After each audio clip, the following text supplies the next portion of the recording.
He was merely a young shepherd boy from a remote border village. Yet when faced with a ridiculously powerful magical beast, there was not the slightest trace of fear on his face. With just a flick of the long whip in his hand, he killed the leopard-like magical beast on the spot. When Tehran was 10 years old, he discovered that he possessed this kind of power. At that time, he had been eager to tell his mother. He said that he could make wood float. Not only that, he also said he could create fire and summon wind. But the moment his mother heard this, she instantly lashed out at him in anger. That was the first time he had ever seen her angry, and also the last. After his mother's anger gradually subsided, she called Tehran to her side, wanting to have a proper talk with him. She asked Tehran whether he wanted to keep living together with her. If he did, then he had to promise her one thing. From that day on, he must never use that power again. And he absolutely could not let anyone discover it. Tehran did not understand why, so his mother asked him, "Do you still remember the stories about nobles and knights?" Tehran said of course he remembered. She then told him, whether noble or knight, anyone who possessed this special ability would be called a wizard.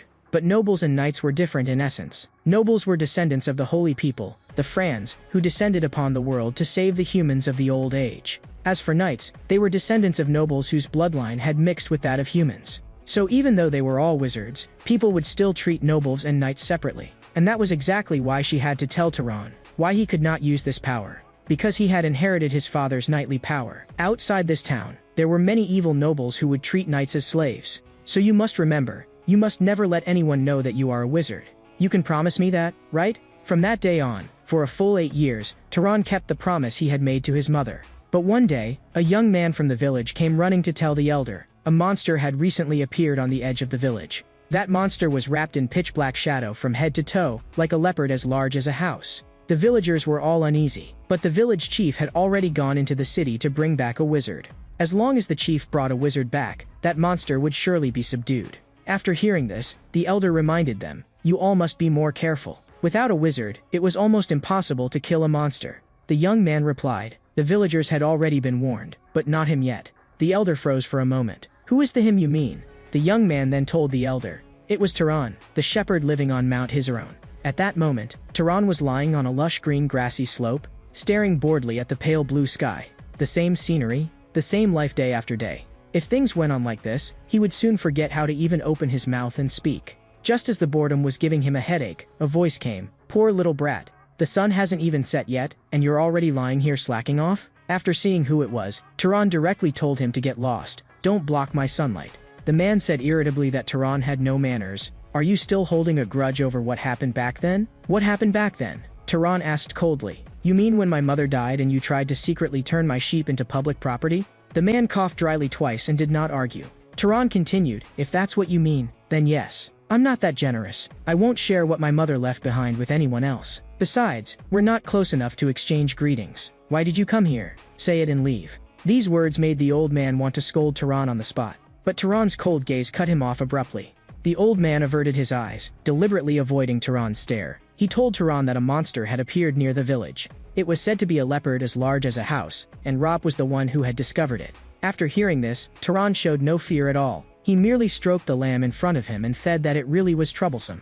The old man grew even more puzzled. "You're not afraid? Around here, you're the most likely one to be targeted. I really don't know where you get your nerve from. Anyway, the village chief has already gone into the city to bring back a wizard, so be careful. I'm only warning you because I'm worried about you." The moment he finished speaking, Tehran replied coldly, "You are too hypocritical. Why not just say directly that you're worried about the sheep? Why insist on saying you're worried about me? Now that you're done talking, hurry up and get lost. That filthy mouth of yours will only make the air stink if you stay here." The elder trembled with rage, turned around, and walked back the way he had come. In this world, the only beings that could be called monsters were beasts that possessed mysterious powers and magic. If there were wizards above humans, then there were monsters above beasts. For a wizard to come to a remote village like this because of a monster, it seemed Tehran would finally get to see a wizard with his own eyes. But if they were wizards brought from the city by the village chief, they might not be anything particularly remarkable, even if they really were wizards. Still, Tehran wanted to see with his own eyes what kind of beings they really were.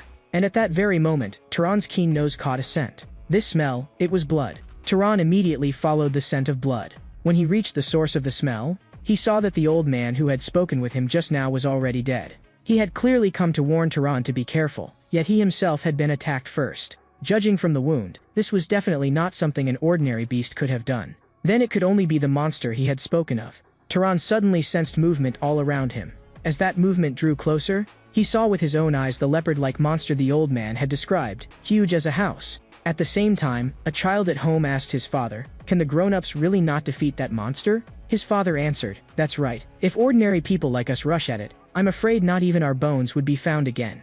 The child asked worriedly, "Then what will happen to our village?" His father comforted him softly, "Don't be afraid. The village chief will bring back a wizard. Wizards can subdue monsters." But the child still asked innocently, "A wizard can definitely defeat it, right?" His father said, "They are great beings born with magical power. With just a single word, they can destroy those terrifying monsters." And at that moment, Turan was quietly watching that ferocious leopard-like magical beast. He softly uttered a single sentence. In the next second, the leopard-like magical beast actually retreated several meters. Because in that instant, it had smelled the aura of a hunter from Turan. Watching its reaction, Turan muttered in a low voice, "So it doesn't work anymore?" Immediately after that, the magical beast once again viciously pounced on Turan. Turan shouted, "Stop." The leopard-like magical beast was once again driven back several meters by his voice. So it really doesn't work anymore. Otherwise, it wouldn't be unable to stop even after being told to stop. Just then, the leopard-like magical beast raised its sharp claws and smashed them down toward Turan. The golden markings on its face made its savagery utterly plain to see. Before the claws could fall, Turan had already darted to the other side. Seeing how frenziedly ferocious it was, Turan let out a soft sigh. "In that case, I'll use the method a shepherd should use." The magical beast saw him assume that posture and immediately gathered itself to pounce. Turan spoke 2 words toward the stone on his left, "Harden." Then he tightly wrapped the stone with the long whip in his right hand. A golden light also lit up in his eyes. Then he swung the long whip. As he stepped forward, he spoke again, "Faster." The instant the whip lashed out, the stone shot forth like a cannonball, hurtling straight toward that savage magical beast. A loud bang rang out. The stone grazed past the side of the leopard-like magical beast's ear, instantly bringing up a spray of blood. The magical beast flew into a rage on the spot, baring claws and fangs as it lunged at Turan like mad. But what Turan had truly aimed at just now had never been its ear, but its head. Almost in the very next instant, the stone pierced straight through its skull. Looking at the magical beast collapse dead onto the ground, Turan murmured to himself, "This is the first time I've used this ability on a monster. But now, should I throw you into some ravine, or what should I do?" Turan could not help but curse once. Those bastards in the village really know how to cause trouble. After handling all of this, he returned to his home on the mountain. Because he had once promised his mother, he had never told anyone that he was a wizard, nor had he ever used that power in plain sight of everyone.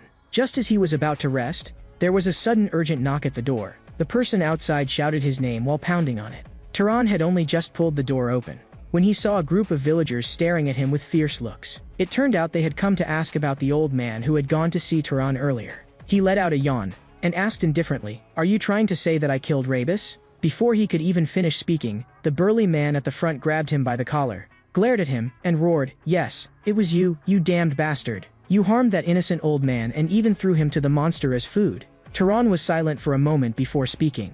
"I understand why you want to pin this on me. You're afraid of the monster and don't dare fight it, so all you know how to do is run. As a result, the oldest man in the village got dragged into it and died. You're afraid others will call you cowards, so you want to shift the blame onto me." The man grew even angrier after hearing this and raised his fist, about to knock Turan down hard. But Turan merely tilted slightly to one side and dodged it. To Turan, magic was the easiest way to solve things. As long as he strongly desired something, it would come true at the cost of consuming magic power. Turan softly uttered the word, "Fall," and someone in the crowd immediately crashed hard to the ground. To suppress them, there was actually no need for flames or any kind of direct attack. Just a little inconspicuous force was enough. It would not go so far as to kill anyone, but it could still pin them to the ground with absolute pressure. This was how, all these years, he had hidden the fact that he was a wizard.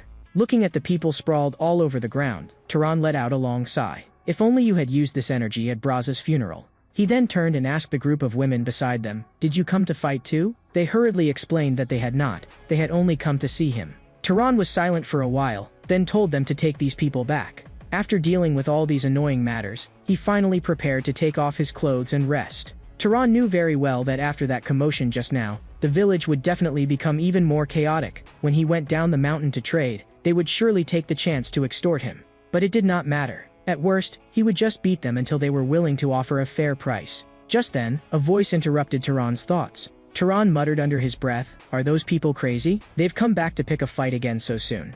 He yanked the door open, about to shout at them angrily. But to his surprise, the person standing outside was actually a middle-aged man. Tehran frowned and asked who he was. The man paused for a moment and said, "Forgive my intrusion. I originally wanted to ask you for a favor during my journey, but it seems this may not be a suitable time." When Tehran learned that the man was a traveler, he fell silent for a moment. He then apologized, saying that he had just driven away a few unwelcome guests and had thought they had come back again. These formal expressions were all things his mother had once taught him, but because of that miserable village, he had almost never really spoken properly with anyone, which made him feel somewhat awkward. Looking at the man's outfit, Tehran grew even more puzzled. Why would a traveler carrying a sword come to such a remote little town? He asked, "Are you looking for an inn?" The moment he said it, he heard the sound of the man's stomach growling. Tehran let out a sigh, but still opened the door and let him in. After preparing a little food for him, Tehran said that his household was poor and he had nothing much to offer. While gulping the food down, the man said this already counted as a feast. Then he asked Tehran, "Have you never seen people from outside the village?" Tehran replied, "That's right. I grew up on this mountain from childhood, living only by herding sheep, and there are rarely outsiders in this small town either." Those words made the man lift his eyes toward Tehran, finding him very interesting. Because for a shepherd who had grown up here since childhood, Tehran was far too familiar with proper manners. The man praised Tehran's parents, saying they must have taught him well. Tehran said that his mother had taught him all of that, but she had passed away a few years ago. Regretfully, the man made a gesture of prayer and said that having raised such a proud son as Tehran, she must surely be proud in heaven. He then thanked Tehran once again. Tehran said he was only living in the way his mother had taught him, and then asked curiously, "Why did you come running to such a remote countryside place?" The man told Tehran that someone had asked him to help, to deal with a leopard-like monster. The moment Tehran heard those words, his whole body froze on the spot. He immediately pressed on, "You're the wizard the village chief mentioned, aren't you?" The other man admitted it straightforwardly. "I am that wizard. Now, may I ask you a question?" Tehran did not hesitate and nodded at once. The man then asked. He had sensed that the monster was in this area, yet he had found no trace of it. Even stranger, although Tehran clearly knew about the village chief and the monster, he remained calm and had not even fled. If that monster were going to attack a human, the first one it would target would definitely be you. Are you really not afraid? For a shepherd who has never left this little town, you're far too unusual and far too brave. So who exactly are you? Are you a wizard? Those words dragged Tehran's memory back to the days when his mother was still alive. Back then, he had asked his mother, why must no one ever know that he was a wizard? His mother had told him, it was all because of those evil nobles. If nobles are compared to shepherds, then knights are like the dogs raised by shepherds. They may love you as if you were family, but when needed, they will sell you, or even sacrifice you. So I don't want you to live that kind of life. Tehran, do you want to keep living like this with your mother forever? If you do, then remember this. Never let anyone know that you are a wizard, especially other wizards. Once they discover it, they will tear us apart, turn you into their sheepdog, and cast you aside whenever necessary. To keep from being recognized, you may even be forced to kill people. At that moment the man asked again, "Why aren't you saying anything? Did my joke just now go too far?" After saying that, he scratched the back of his head awkwardly. Tehran was silent for a moment, then apologized in a low voice, saying that he did not really understand humor. The man shook his head and said that he was the one who should apologize. "Sorry, I shouldn't have joked like that just now." Tehran forced out a slight smile and said it was his first time hearing a wizard make a joke, so he had not reacted right away. But the man said Tehran's reaction had been so interesting that he could not help teasing him a little, though it really had gone a bit too far. After saying that, he held out his hand to Tehran and said that after talking for so long, they still had not properly introduced themselves. "It's a pleasure to meet you. I am the traveler Cain." Tehran also reached out and shook his hand. "My name is Tehran. I'm a shepherd, and I'm 18 this year." Cain casually stated his age, 75. Tehran froze for a moment and asked, "You don't look that old." Cain said that wizards lived longer than ordinary people and also aged more slowly. Tehran then asked him why he had become a traveler. Cain said that he had served the Albion family for 60 years, and later chose to leave, wanting to spend his later years wandering everywhere and living a rootless life. And so, the two exchanged their own stories. For the first time in Tehran's life, he was chatting with someone this easily. Without realizing it, evening was already approaching. Cain stood up and said that he should be going.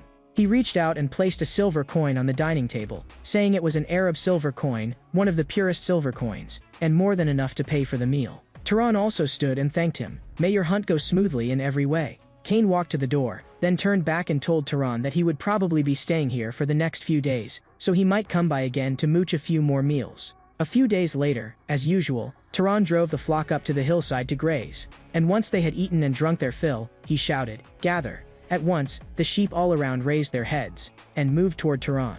Even now, Tehran was still immersed in yesterday's conversation, his mood unusually light. This was the first time he had met a wizard, and also the first time he had talked with someone so freely. Cain always spoke with easy humor, and his way of speaking and breadth of knowledge far surpassed the adults in the village. And over the past few days together, Tehran had also confirmed one thing: Cain really was a good man. In the past, Tehran had always believed that knights were nothing more than merciless towns trained by arrogant nobles. But Tehran did not know how to tell Cain that there was no longer any monster on Mount Hizaral. Meanwhile, Cain was searching the mountain forest for traces of the monster. What made him feel that something was wrong was that clear signs of battle remained here, yet he could not sense the slightest trace of its aura. Could that monster already have been hunted down? But who did it? Or did the village chief give the task to another wizard besides Tehran? He could not help letting out a sigh of relief. He did not care who had killed it, as long as this place was safe. That was what mattered most. But at that moment, Cain suddenly sensed something unusual, and he spun around sharply, looking behind him. A sharp claw instantly came right before his eyes, and the owner of that claw was a hideous monster. A huge wound split open its skull, and tiny fangs had grown around the edges of the wound. Cain's heart sank as he muttered in confusion, "The wraith of a monster? Who on earth did this?" Before he could sort out his thoughts, the monster's claw thrust straight at him, and with a loud bang, it smashed heavily into the spot where Cain had been standing just moments before. A chill ran through Cain. After killing the monster, why had that wizard not absorbed or dispersed the magic power in the corpse? Logically, any wizard who hunted a monster should have known that. Yet he had allowed the corpse to turn into a wraith? Unless, he was just a novice knight who did not know the common rule that if magic power is not absorbed, it will become a wraith. Or perhaps they had some other purpose. But whatever the reason, he had to destroy it now. At once, a golden arrow condensed in Cain's palm, and shot straight toward the monster. But the moment the golden arrow touched the monster, it shattered directly into powder. Cain's pupils contracted. My magic is ineffective? Could its magic power be far above mine? In the next instant, the monster vanished from before Cain's eyes. Cain quickly swept his gaze around, trying to determine where it had gone. At that moment, a string of bubbles rose from his shadow. Immediately after, a grotesque claw suddenly shot out from beneath the shadow.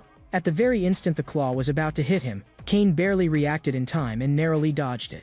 Lowering his head to look at the wound on his hand, he was shaken to the core. This was not a level that some mere knight could handle at all. At the very least, only a lower-ranking noble would stand a chance. He had never expected to encounter a monster wraith of this level in such a remote mountain village. Life truly was full of surprises. He lowered his head at once and made up his mind. He would not die like this. Even if he had to die, he would take it down with him. He forced all his magic power into his palm, preparing to pierce its vital point the instant the monster lunged. At the very moment the monster once again formed its claws, Cain was also about to unleash his strongest killing move. And just at that critical moment, a blue light suddenly flashed through the forest, and in the next second, it pierced straight through the monster's head. Cain stared at the scene before him in shock. The wraith that had been absurdly powerful just moments ago had simply collapsed like that. Then a voice sounded by his ear. "Are you all right?" When Cain saw that it was Tehran, he said in a low voice, "The shepherd is a wizard. That kind of joke really can get someone killed." "So Tehran, you really are a wizard?"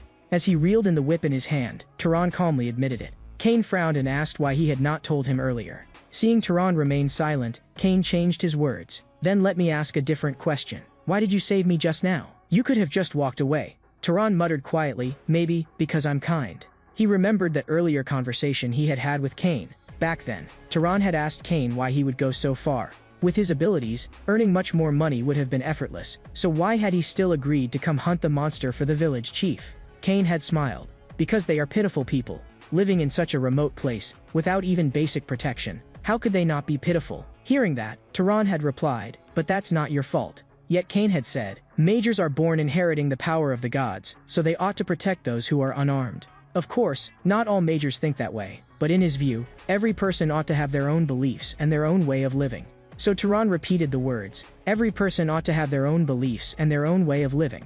But at that moment, the wraith that had already collapsed suddenly sprang up again and lunged at them once more. After the two of them dodged the attack, Cain immediately made Tehran understand clearly, this monster's level was not something they could confront head-on.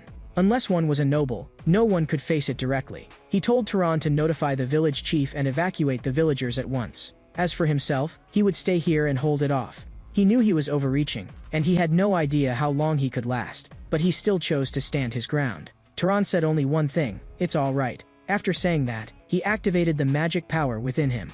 Watching Tehran's movements, Cain was shaken. So that strike just now had not even been his full strength? A young knight hidden away in the mountains could actually hunt a wight that even nobles had to treat with caution? This was the judgment of the old knight Cain at that moment. Because what he saw before him was neither the bluff of a mountain boy nor the reckless impulse of a fugitive knight. What entered his sight at that moment might well become the beginning of something that would overturn the world of wizards. The stones on the ground around them slowly rose into the air under Tehran's control.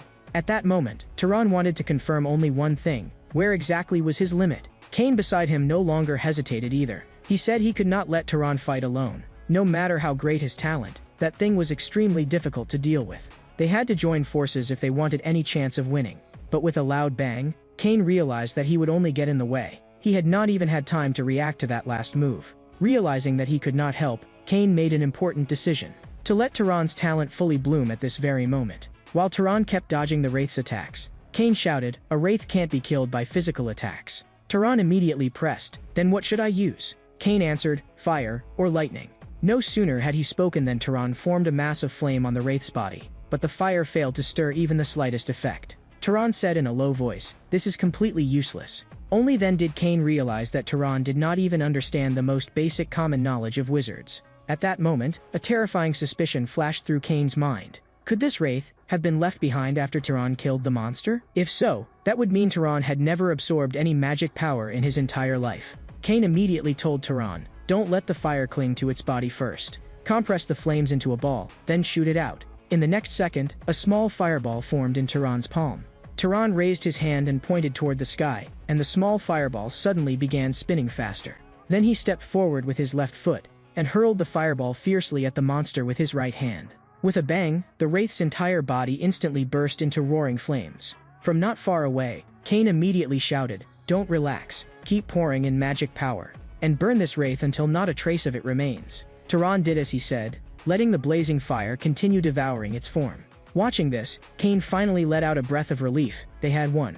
That powerful Wraith, one that required at least noble-level strength to contend with, had been dealt with just like that. And it had been done by a shepherd boy from a remote mountain village. Cain then urged Tehran, "If you don't want to encounter another Wraith, absorb its magic power at once." Hearing that, Tehran asked him how to do it. Cain said, "Stand in front of the corpse and imagine pulling something into your body." Tehran slowly closed his eyes and imagined it as Cain instructed. Strands of green light rose from the monster's remains and flowed into Tehran's palm. The moment Tehran opened his eyes, he felt as though a strange and powerful force had been poured throughout his body. And Cain, standing behind him, spoke as well. "Do you feel a kind of pleasure welling up from inside your body? If I hadn't seen it with my own eyes, I would never have believed it. This is actually your first time absorbing magic power. After awakening, magic power grows slowly with age, but the fastest way to increase it is to kill monsters or wizards and absorb their magic power." That made Cain find it hard to believe. Without ever having absorbed any magic power, Tehran had still been able to wield magic of that level. Such talent was simply terrifying. Cain called out Tehran's name. "I apologize for my earlier rudeness. May I ask, which family do you come from?" The words "which family" left Tehran confused, but he still reminded Cain, "You should deal with your wound first." Only then did Cain remember that his arm was still bleeding without stopping. After returning to his dwelling, Tehran simply bandaged his wound for him. Looking completely at ease, Cain said softly, "How strange. Someone as noble as you would actually do something like this for me." Tehran answered helplessly, "I've told you many times, I'm not noble. I'm just a shepherd who doesn't even know who his real father is, so stop saying things like that." Seeing Tehran's eyes fixed straight on him, Cain finally agreed slowly, though he still felt puzzled inside. Why would a wizard as strong as Tehran be a shepherd? Of course, he did not mean it as an insult. He simply felt that such a life did not suit Tehran. Tehran told him that it had been his mother's dying wish. From as far back as he could remember, she had made him live that way, until the very moment she passed away. Cain listened in astonishment, completely unable to understand why she would leave such a wish behind. Then Tehran seriously explained it to him using the very words his mother had once given him. Looking at him, Cain said, "Your mother's decision was very wise." Those words stunned Tehran. He had thought Cain would say it was merely overprotection, but Cain denied that. Wizards truly possessed great power, but power inevitably invited conflict. More than 20 years ago, several noble families had erupted into a great war. The Albion family, whom Cain had served, had once gone to war with the Zahar family, and far too many people had died in that conflict. Of the more than 3,000 Albion knights who fought in that war, over 900 were killed. Even crueler, every person close to Cain had been among those 900. His friend always said that after the war he would open a laundry shop. His teacher was always scolding him, saying he still had a long way to go, and his beloved wife and son, they were slaughtered by the Zahar family, until in the end he alone was left alive. So in a sense, Turan's mother had been right. The life of a knight sometimes disappeared more easily than that of a commoner, and could more easily become meaningless. But she was also wrong about one thing: she underestimated your talent. It may not be very dignified for me to say this in my current state, but I really was once considered a fairly skilled knight. Yet compared with someone like you, who has never absorbed any magic power, I am nothing at all. You should understand how strong your talent is. At the very least, you have talent on the level of a noble. Even among nobles, you would count as top tier. Turan listened in a daze. Could it be that his father had not been a knight? Cain slowly rose to his feet. In very rare cases, nobles can also give birth to children with poor talent. Knights can also produce children with noble-level talent. So in a sense, I actually think it would be best for you to leave this place and see the world outside. Turan asked him why, and Cain answered, humanity needed more nobles and knights, because humanity had not yet truly become the master of this world. A long time ago, the other races banished by the gods were still waiting in the shadows for a chance to return. But the nobles of today care only about fighting among themselves. That is why this age needs powerful and kind nobles like you even more. Of course, the most important thing is, you probably aren't satisfied with being only a shepherd anymore, are you? Turan was silent for a moment, then asked him, if he left the mountain, what could he gain? Cain said, that depends on what you want. Fame, power, or friendship, those things are hard to obtain here. You could travel everywhere as I do, eliminating monsters that threaten humanity. You could also become an adventurer exploring the unknown, or be adopted by some family and step onto the path of power. Only then did Turan truly understand what Cain meant. Those things really were more attractive than herding sheep every day. Turan thanked Cain. This was the first time he had felt genuine curiosity about the outside world. Cain said he would support whichever path Turan chose. Then he asked Turan, what is your bloodline ability? Seeing Turan's face full of confusion, Cain seemed to remember something and immediately added, sorry, I keep forgetting that you actually don't understand magic. A bloodline ability was a trait that nobles inherited from their ancestor, the Freyans. Whether or not one had a bloodline ability was also an important standard for distinguishing nobles from knights. He formed a small fireball in his palm and asked Turan, when you use magic, is there any kind of spell that comes especially easily to you? Or do you have some particularly unusual ability? After hearing that, Turan began sorting through the possibilities Cain had mentioned in his mind. Then he told Cain that his sense of smell was very sharp, and that he was especially accurate at throwing stones. Cain said that if his sense of smell was abnormally strong, then it was very likely a bloodline ability. Skill with projectile weapons was one of the Albion family specialties, but that was actually considered a very common talent. Cain continued asking for more specific details, but after Turan finished explaining them, he saw Cain's expression darken at once. What is it? Cain said quietly that he might know which family Turan's bloodline was closest to.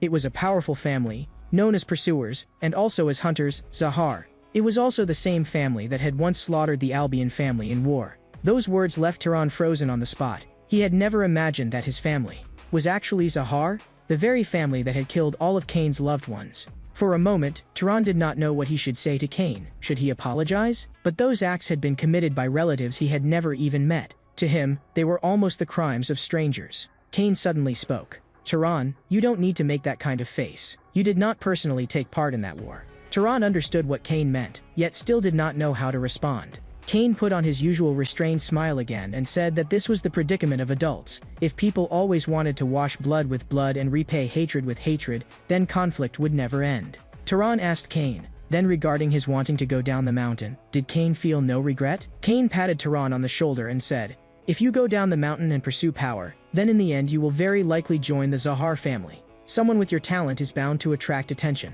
But I trust your character. You saved me and even exposed the identity you had meant to hide all your life. So I believe that if you enter Zahar, and even rise to a high position, then perhaps you could instead prevent the next terrible war. But you do not need to force yourself to decide right now, and you still have not decided to join Zahar. At that moment, Turan said that he thought he might have made up his mind, and that he wanted to try going down the mountain. But not yet. He would leave after Cain's injury had improved somewhat. Cain said it was only a scratch, but he did not refuse Turan's kindness. From that day on, Cain taught Turan the basics of magic every day. To cast magic, one first had to possess magic power. Magic power was the key that opened magic, but keys also had types, and whatever kind of magic one wanted to use had to be matched with the proper kind of magic power. Turan asked what the standard for matching was, and Cain explained. It is mainly determined by three things: bloodline, affinity, and causality.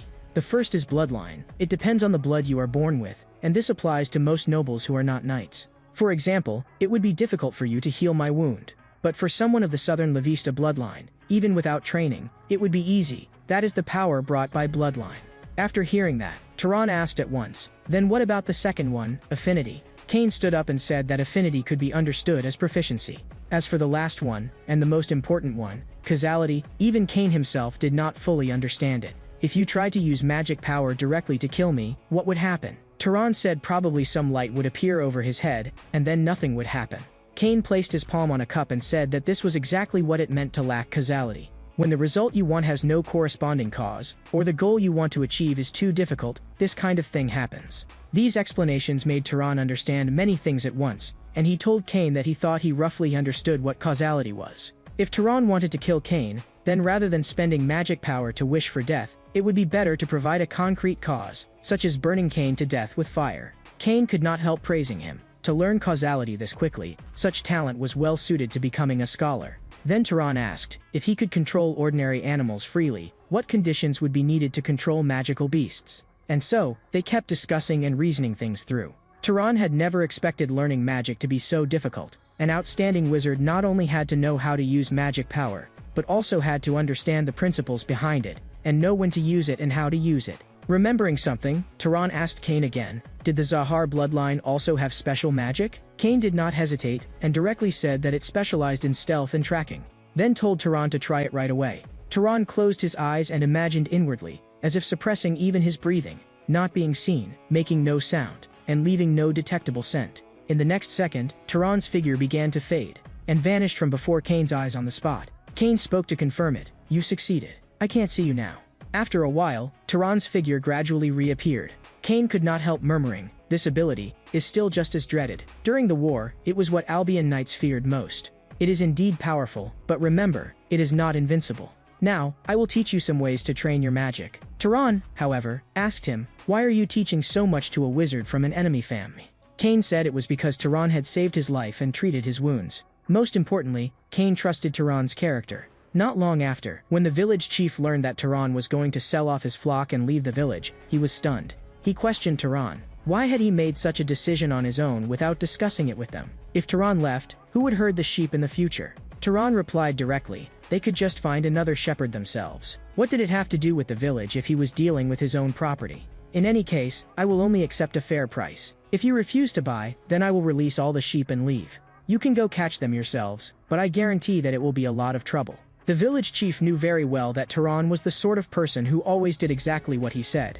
If he truly enraged him, the village would gain nothing from it. So in the end he still took out the money. After everything was settled, Tehran prepared to leave this place together with Cain. On the road, Tehran asked Cain, don't those villagers still owe you payment? If you want, I can go get it back for you. But Cain said that he had not planned to take any payment in the first place, not to mention that the one who killed the magical beast had not been him, but Tehran.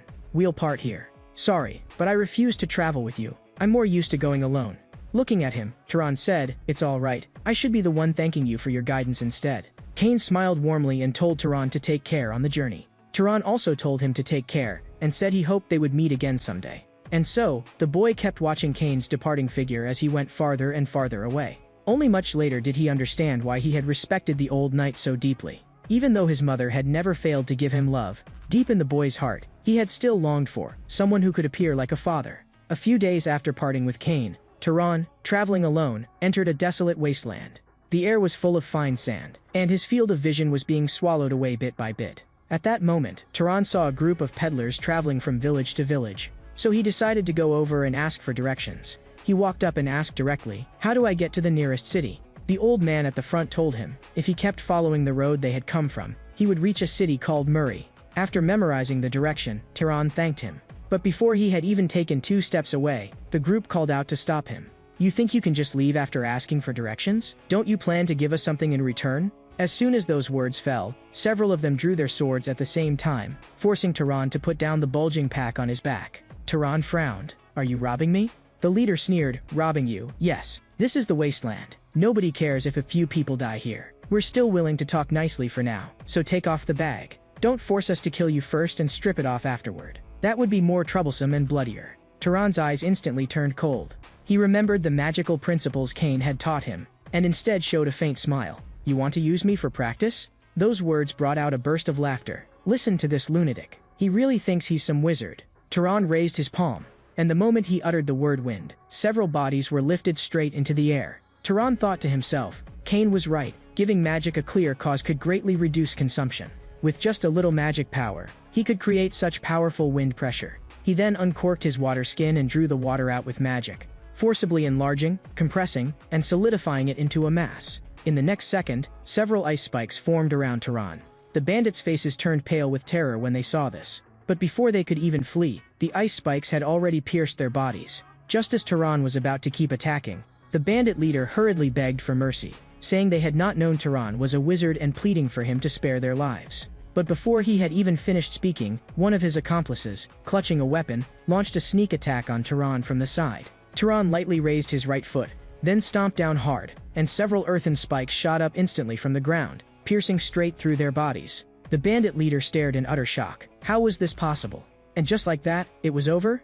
Turan told him he had a question to ask. Because of the one-sided crushing defeat he had just witnessed, the bandit leader no longer had any will to resist. He simply dropped to his knees and said he would answer anything. "Why did you attack me for no reason at all? Did it never occur to you that someone traveling alone might also be a wizard like me?" The bandit leader answered at once, because Turan had lowered his head. They had treated him so rudely, yet he had lowered his head to thank them, so they had assumed he was just an ordinary person. After hearing that, Turan thanked him as well, because it had taught him something very important.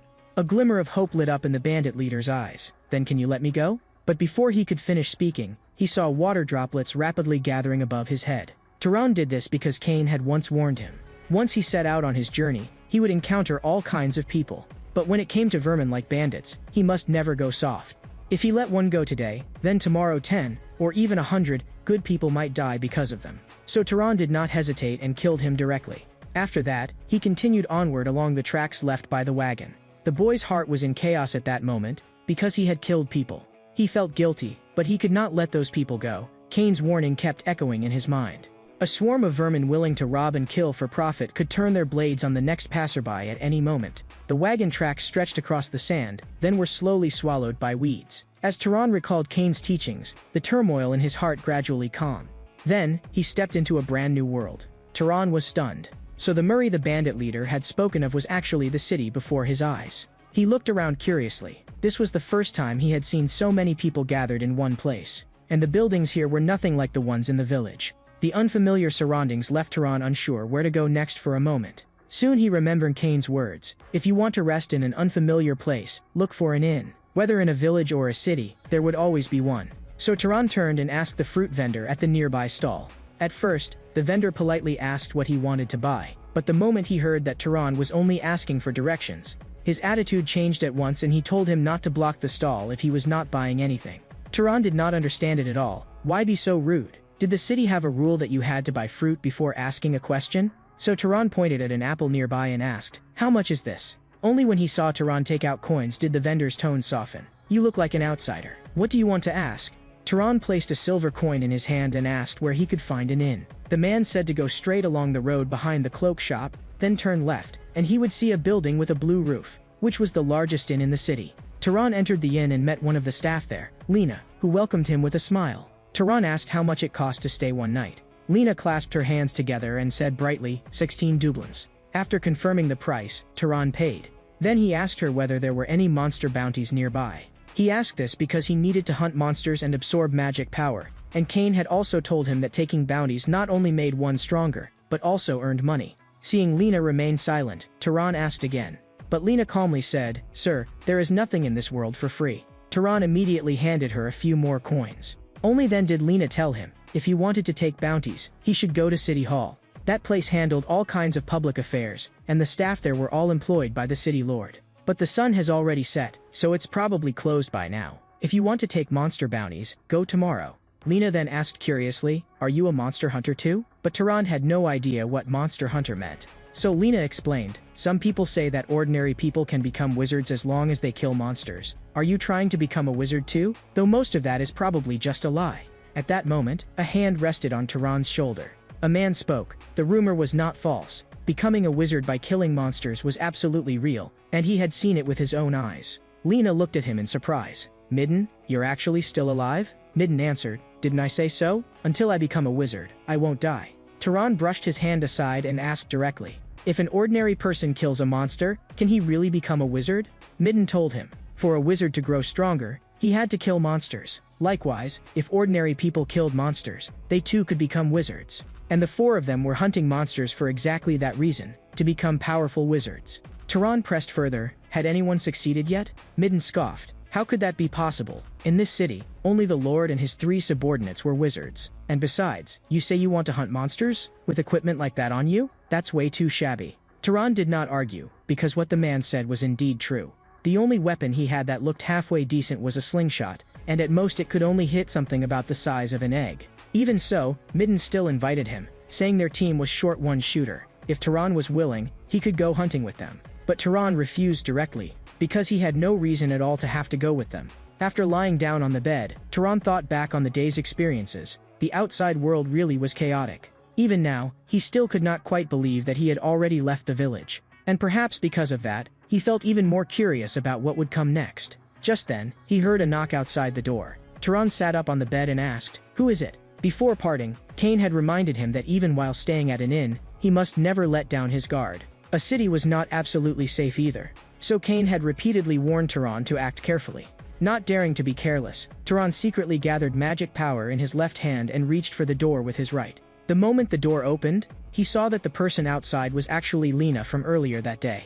Lena asked whether he had gone to sleep yet, saying that she was worried the room was cold and wanted to come help him warm himself up. Taran frowned and asked what she meant by that. Lena said directly that she meant exactly what she said. As long as he paid a little extra, she was willing to do anything. But Taran said, "What if he did not want anything at all?" Lena did not believe him, telling him not to pretend. She could tell just by looking at his face. But when she looked up and met Taran's eyes, she found him calm and rigid, as steady as stone. She froze on the spot. This too had been one of Cain's warnings. When dealing with women like those in inns, one had to remain cautious at all times. Because many people carried diseases. A wizard's body was strong, so he might not suffer much himself. But once infected, if he then went to another girl, he would end up harming others. So Cain had repeatedly reminded Taran, "Do not let desire drive you into doing something you would regret." This made Taran feel that surviving in a big city really was not easy. Whether it was the fruit stall or Lena, everyone was like this. Even a single sentence, even a piece of information, had to be priced first. The rules here were as cold as iron. Taran keenly heard voices coming from the stairway. Someone asked Midden, "Boss, why did you want to bring that kid along earlier? Honestly, he doesn't look like he'd be of any help." Another person chimed in, "That guy's pretty arrogant too. We'd be better off using him as bait for monsters." But Midden said, "He reminds me of myself when I was young. I heard he wants to hunt monsters with that kind of weapon, so I'm a little worried. There's not much I can do, but at the very least, let him live a little longer." Hearing those words from the bed, something stirred in Taran's heart. Perhaps this city was not made up only of cold and ruthless people. The next day, following the directions Lena had given him, Taran arrived at City Hall. The clerk responsible for registration looked up as he approached and asked, "What do you need?" Taran stated his purpose directly. He wanted to hunt monsters and take on a bounty. In truth, Cain had already warned him. This world would not show kindness to anyone for no reason, nor did it need to. If you wanted people to treat you well, show them that you were a wizard. Ordinary people would naturally bow their heads. When the City Hall worker handed the bounty notice to Taran, he casually added, "Your life matters more than anything. Just take a look, bring it back after you're done." Even though Taran read it very carefully, the worker still did not think he could really kill a monster, but he still reminded him, if he truly did kill it, then he had to bring the corpse back to the city. Because if a wizard did not disperse the remaining magic power, the corpse would become a wraith. According to city law, killing a monster and then leaving the corpse outside without dealing with it would be punished by execution under the highest penalty. Actually, even without being told, Taran understood how terrifying wraiths were. There was no way he would make the same mistake again. Still, Taran asked in confusion, "Weren't knights supposed to hunt monsters?" The man gave a helpless sneer. "Do you think knights have nothing better to do? Knights have to maintain order inside the city. As for those monsters outside the city, that's for bastards like you to deal with."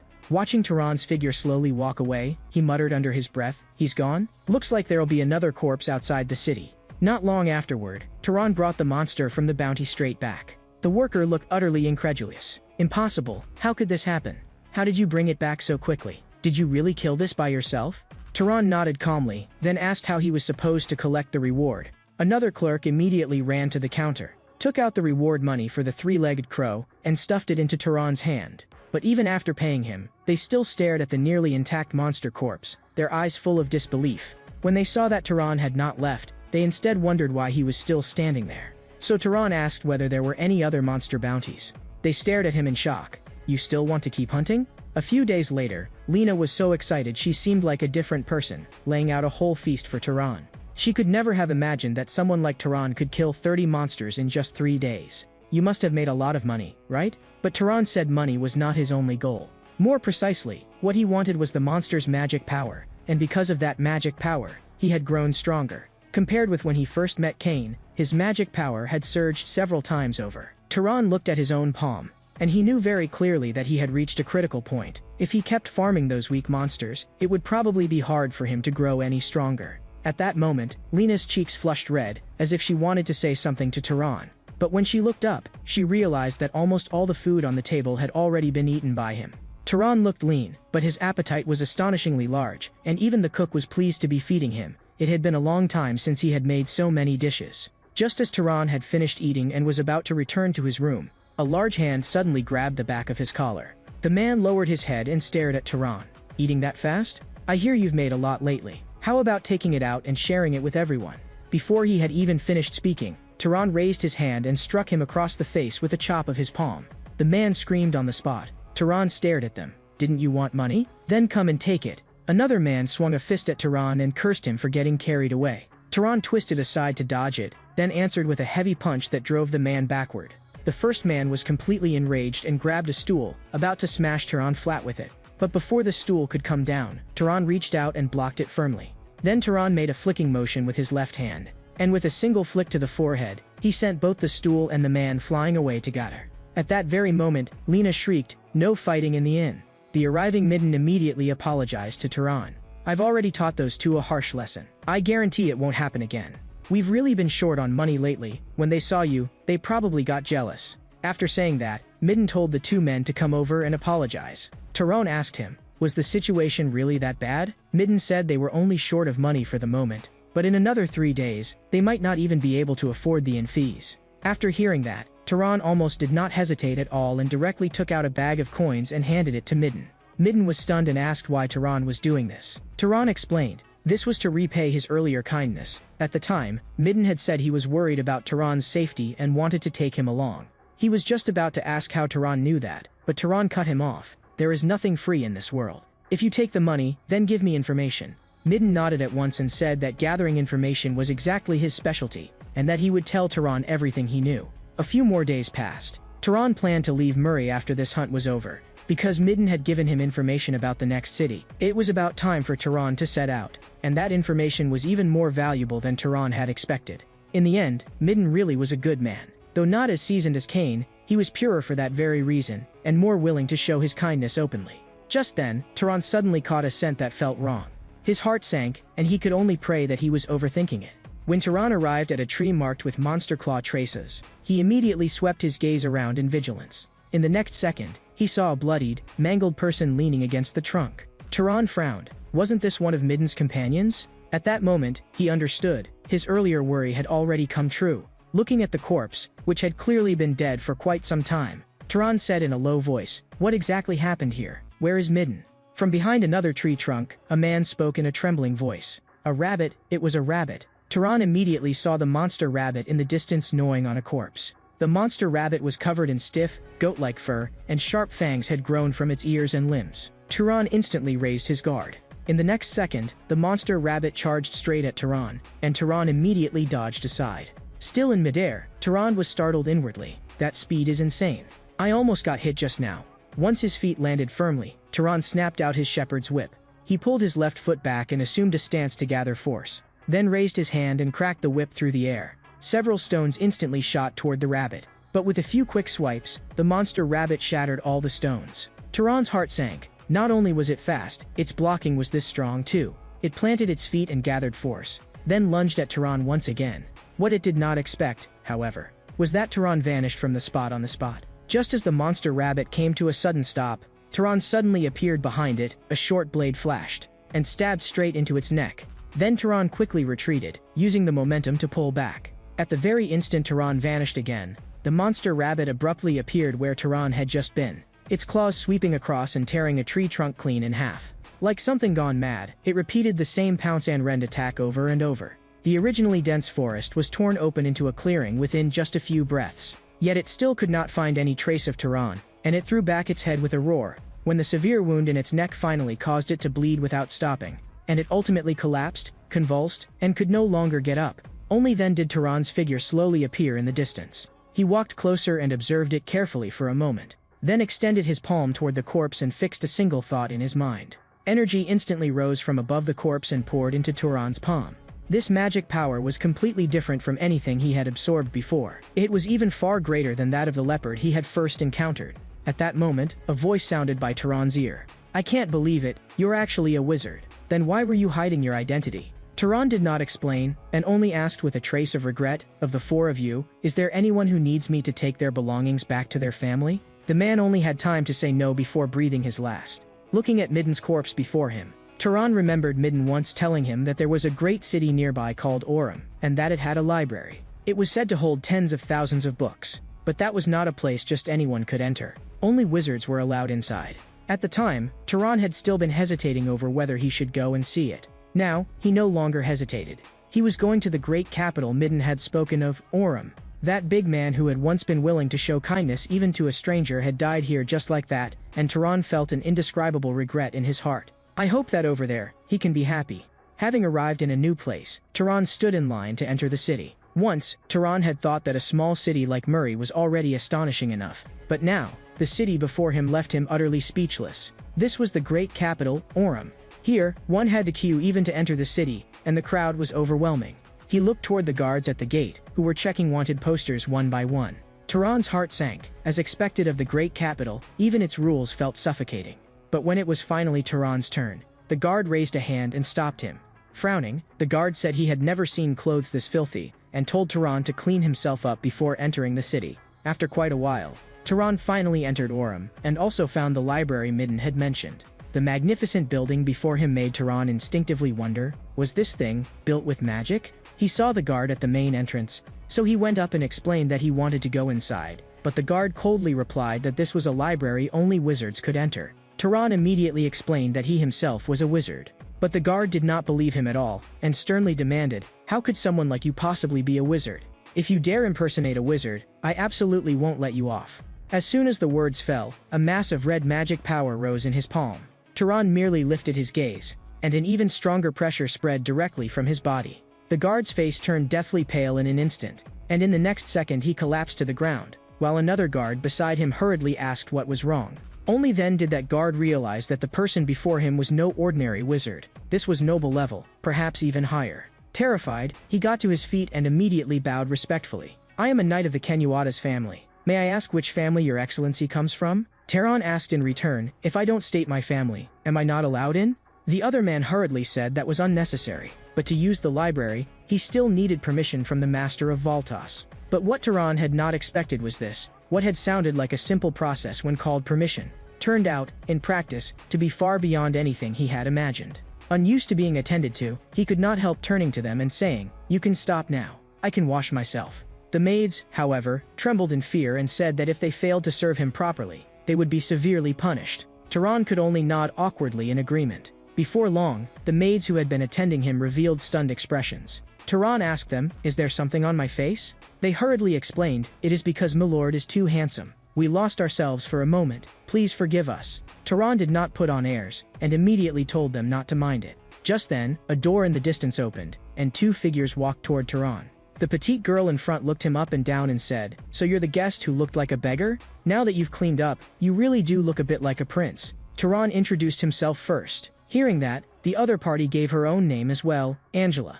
Angela then asked which family Tehran came from, but Tehran said that for personal reasons, it was inconvenient for him to reveal it.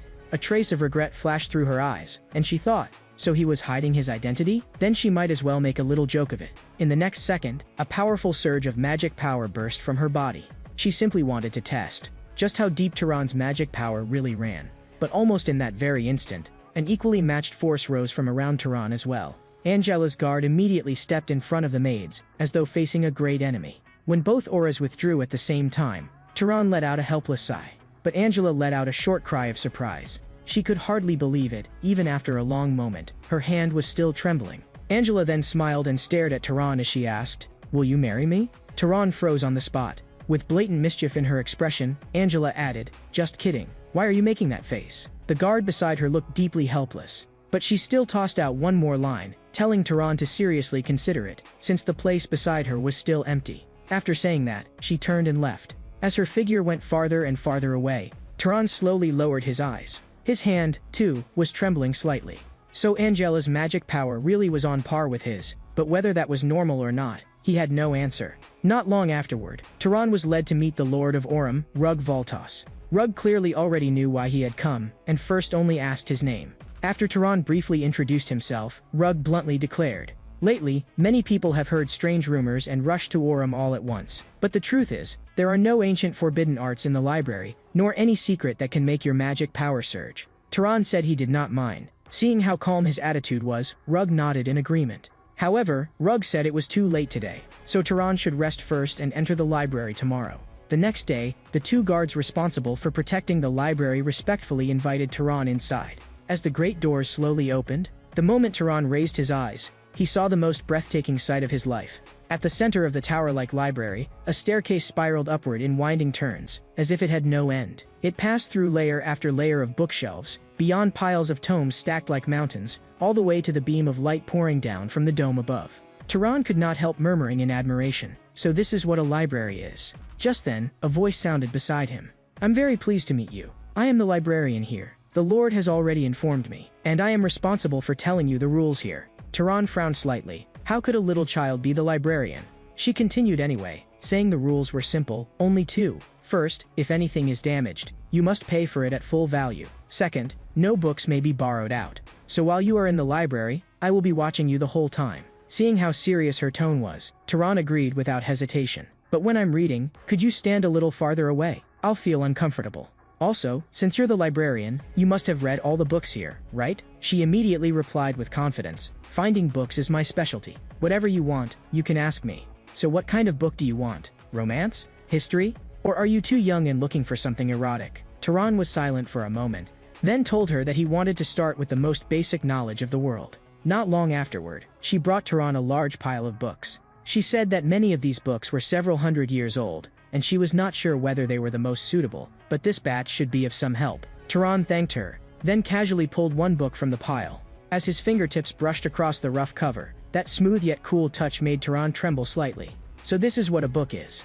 After reading for only a short while, Tehran increasingly felt that books were practically magic. After that, the boy repeated the same thing every day, quietly reading in the library. Book after book, he gradually came to understand the geography of the world, the ways different races lived, the etiquette of wizards, the making and processing of various items, and even the monsters and ruins of the old age began to grow clear. As knowledge kept piling up, the world in the boy's eyes, that place which had once been chaotic, unfamiliar, and impossible to name, was being illuminated little by little. From then on, mountains and rivers had names, races had origins, and even the wind brushing across his face seemed to carry messages that could be understood. When Lord Rug saw Tehran again, he praised him, saying, "It seems you really have made full use of the library." Tehran did not deny it. Rug then continued, "I allowed you into the library partly because I regarded you as a noble, and partly out of goodwill. Of course, I also hope that this goodwill will be repaid." Tehran asked what he needed him to do. Rug told him that a monster had appeared north of Aurum and was attacking travelers. He had once sent 4 knights to subdue it, but without exception, all of them had been devoured by the monster. So a noble had to act personally, yet the family currently had only 2 people they could deploy, and that was the repayment Rug wanted. He asked what kind of help Tehran needed, but Tehran said he did not need any reward at all. Still, he felt that something was not quite right. Ordinarily, a noble-level wizard would not personally deal with this sort of matter. Seeing his doubt, Rug explained that monster had blocked the northern road, and that road was Aurum's most important trade route. The matter had already dragged on for 10 days, and he had to reopen it as soon as possible. Tehran immediately understood. 10 days earlier he had not even arrived in Aurum yet, and this was the real reason why Rug had so readily allowed him into the library. The next day arrived, and Tehran followed the group out through the city gates. Angela, walking at the front, lazily stretched. "Father really knows how to scheme." To actually drag a guest along to hunt monsters, are we really that unreliable? After saying that, she looked at Tehran and said she was not blaming him, only complaining that her father was taking things too seriously. Someone beside her wanted to remind her to watch her wording.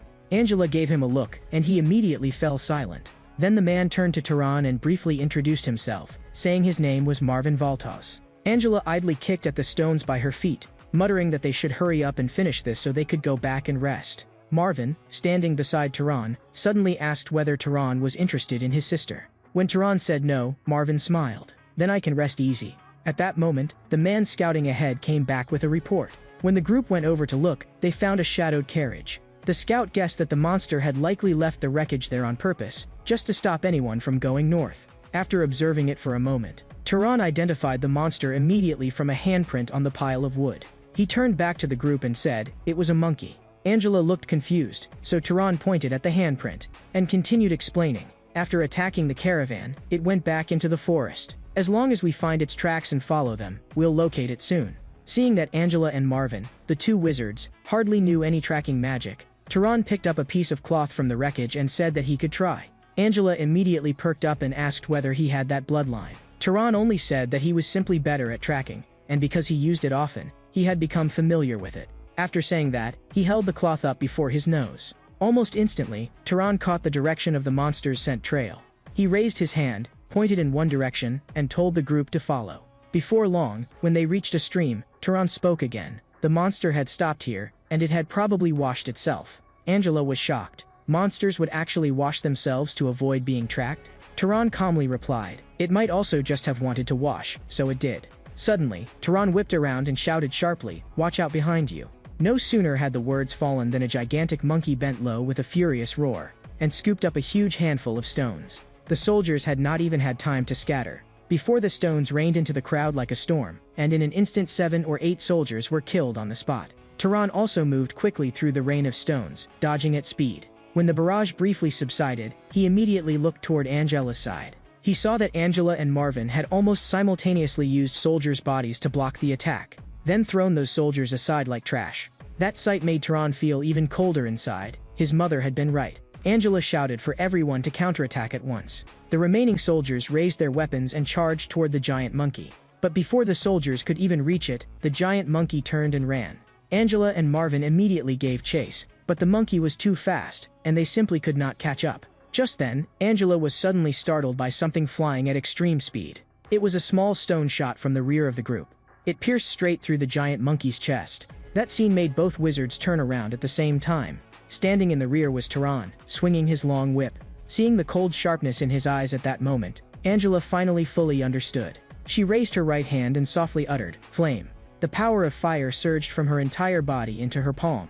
In the blink of an eye, the flames condensed into a burning giant serpent, which lunged toward the badly wounded monkey. With a tremendous boom, the sea of fire instantly swallowed the monkey whole. Something stirred in Tehran's mind. So this is the fire demon bloodline of the Valtos family? The surrounding soldiers finally let out a breath of relief. Was it over? Angela turned to Tehran and said that when that stone had flown past them just now, it had made their skin crawl all over. Marvin provoked her from the side. "Sister, were you scared?" Angela immediately told him to shut up, saying the one who had screamed like a little girl was obviously him.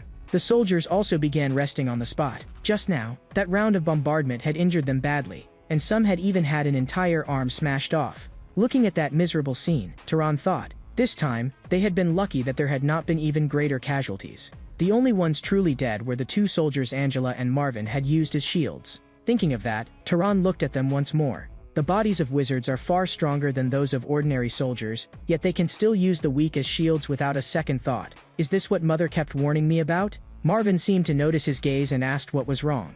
Tehran only said it was nothing. Angela, however, said, "Come over here too and absorb the magic power with us." Then the three of them raised their hands toward the already charred corpse. As Tehran absorbed the corpse's magic power, he also confirmed what had been written in the books. Even when several people absorbed together, the magic power left in a corpse did not decrease because of it. Before long, Angela and Marvin each reached their absorption limit. When they turned back and saw that Tehran was still continuing to absorb, they immediately understood. This was why their father had insisted on bringing him into the group. That earlier precision in projectile attacks, along with a magic capacity capable of contending with Angela's. Just thinking about it was enough to make their scalps go numb. What was more, he was still a noble who had not yet reached the limit of his growth. As the sun gradually set, they too returned to Orm's domain. On the way, Marvin said to Turan, "Honestly, if not for you, we never would have beaten that monster. From tracking it to bringing it down with a stone, you carried every step of it." Turan waved it off and said it was nothing.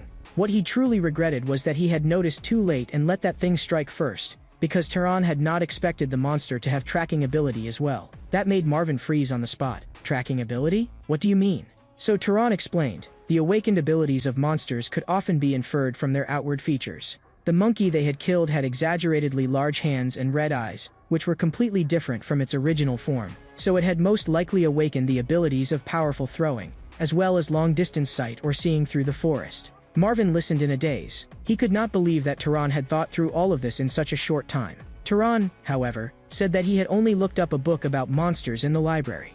That left both of them stunned. Who would ever go to a stifling place like the library? Angela had gone once herself, out of curiosity, but the books had been too obscure, and she had left before even finishing half a volume. So Turan advised them, next time you have the chance, ask the librarian. Maybe she can find something easier for you to read. But the term librarian made Angela look puzzled. She touched her chin and thought for a moment, then asked Turan, was there really such a person in the library? After that, Turan returned to the library once again.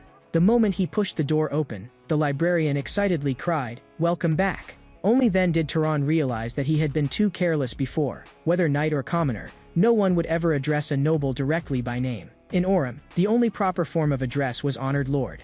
And judging from the way this little thing acted, she did not resemble a normal librarian at all. So Turan asked her, "How do you know my name?" When Turan asked that, a faint smile curled at the corner of her mouth.